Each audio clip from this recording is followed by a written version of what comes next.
I'd spent 5 years studying to be a priest in the seminary, so I was pretty well disciplined as far as getting along with others and living alone, and the discipline really helped me. I wasn't sure that I wanted to go on to be a priest, so I quit, and at that time they were doing, anybody that wasn't in college, they drafted them real quick, so I wasn't home very long, and I already had my number. I was in for a physical and was drafted in the Army. I always thought that, well, you know, of course, if they would look at my background and see that I was studying, you know, to be a priest, they certainly wouldn't put me out in the battlefield. I figured, well, they'd make me maybe a, you know, truck driver or anything, or cook, or I went on and they shipped me over to Vietnam, and, you know, I was really, really apprehensive about that.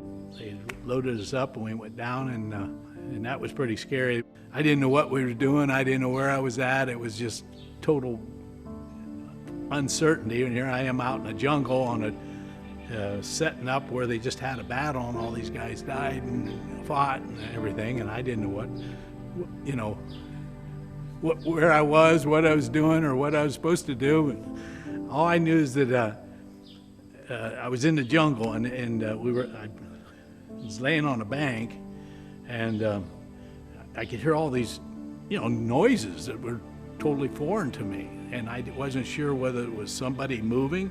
Of course, I didn't sleep all night. I had, I think, 5 or 6 grenades laying out in front of me, and I had at that time, a rifle. I wasn't a machine gunner then, but we'd had battles, quite a few battles, and this one time we were near the city of Mito down in the Delta, and we were on the ship, and we disembarked, and we were in the city, and I wasn't really sure where I was at or whatever. Being the machine gunner, I kind of lost contact with where my lieutenant was,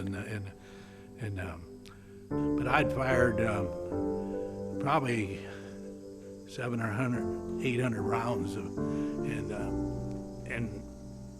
there was a big blast, and I didn't feel a thing. It was so sweaty, and I didn't know whose blood, but I didn't even really, you can't see yourself anyhow. And my one ammo bearer, I seen he was injured, and the other one was too, and in fact the one was actually killed, but they told me if I'd help them get them back to the helicopters, and then I was going to go back to my position, and they said, no, you get on the helicopter, and I said, no. And they said, well, you get on the helicopter, and okay, you hold the tube up, you know, the insulin tube for this guy, you know, so they had me holding that up. They told the ones that could walk or whatever, just go over and get a shower. So I walked over there, and when I pulled on it was cold water. Boy, for a minute, I was wounded. And then they had me lay on a cot, and all they gave me was a tongue depressor and no medication, and they just started, you know, and I was wounded. My elbow, and I had shrapnel, and had a perforated eardrum and shrapnel back in my leg. But I was feeling pretty good because I was seeing these other guys, and it was just pretty tough.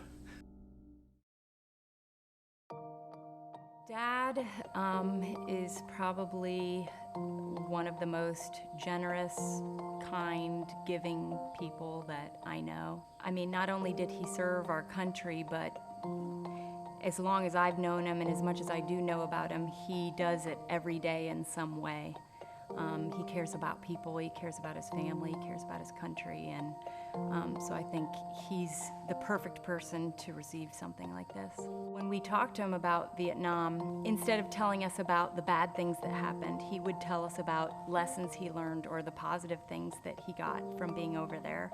He would tell us one story where he was assigned to this very small village, and there was an orphanage in the village, and he went to visit the orphanage, and there was so many babies there and so few nurses or nuns to take care of them that they told him that the babies were dying because they weren't being held and being loved. And so he told us that he would go back to that orphanage every day and just hold babies whenever he had time. The youngest ones are dying, And then she said, they're not malnutrition. She said, they wouldn't eat. They've given up. She said, there's only 3 of us and we couldn't hold them.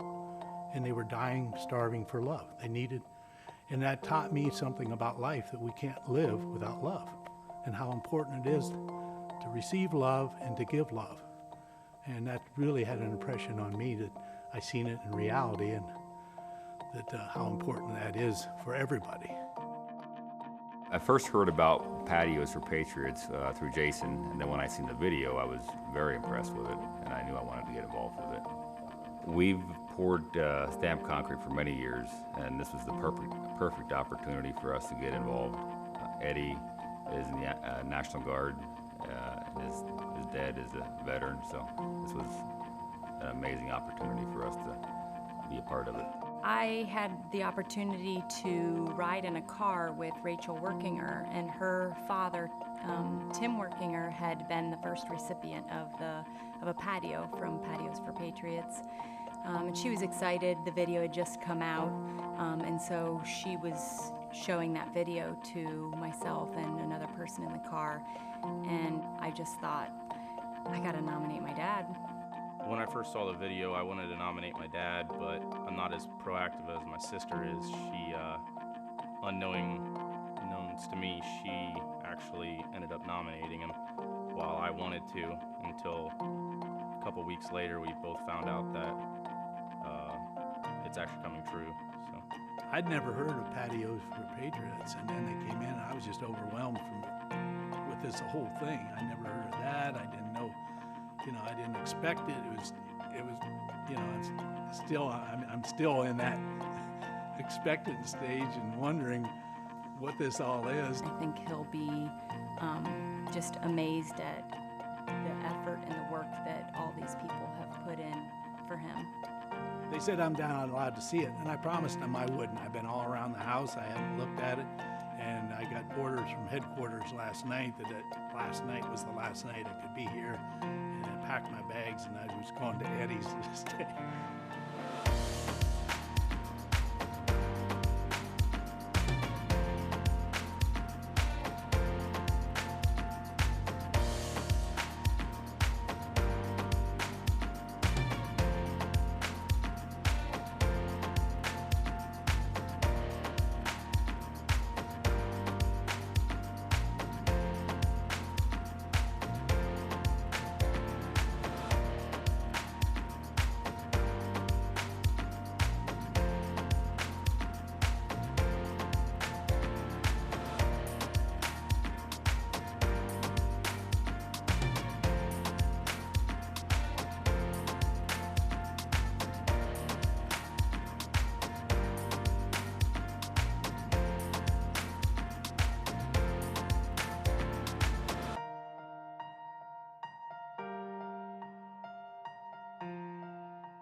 Thank you so much for your service, and it was an honor the other day getting to know you and getting through that interview process.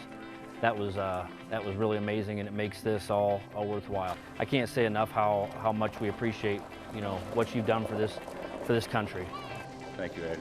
Okay, thank you. Awesome meeting your family. You've got an amazing family.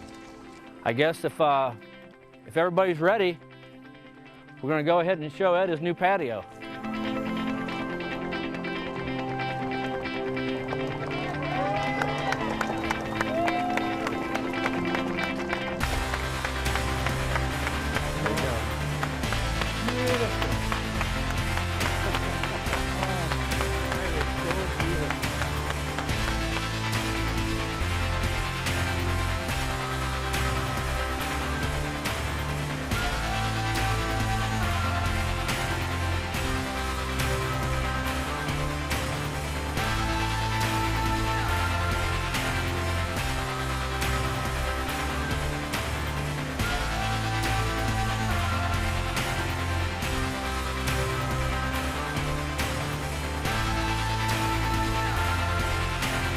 my dad's had the patio for a week, in a couple days now, and I don't think he's been off of it for more than a couple hours a day. He goes to sleep there, he wakes up there. He's had 3 family gatherings in the past week, and he's already got 2 more planned, so he's super excited, and he just can't wait to show it off, and he's excited for the next one that Patios for Patriots does.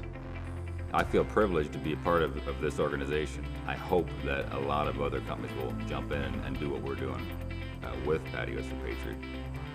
We didn't have a space to spread out outside and all be together, adults, family members, and the kids as well. And so having the patio there has created that space where everybody can be together and be outside and play and just be together. I've been selected, but I want to share it because that's how I see, you know, it crisscrosses, it all goes together, God, family, and country. And we can't live one without the other, and we need each of those things. I just will open it and welcome it to everybody because it's everybody's, it's patriotic. Whether you're a mom raising kids or whether you're in uniform and in the service protecting our country, or a policeman or a firefighter, this is for you too. And I just, you know, I want to share that. You know what I feel? I feel like I died and went to heaven.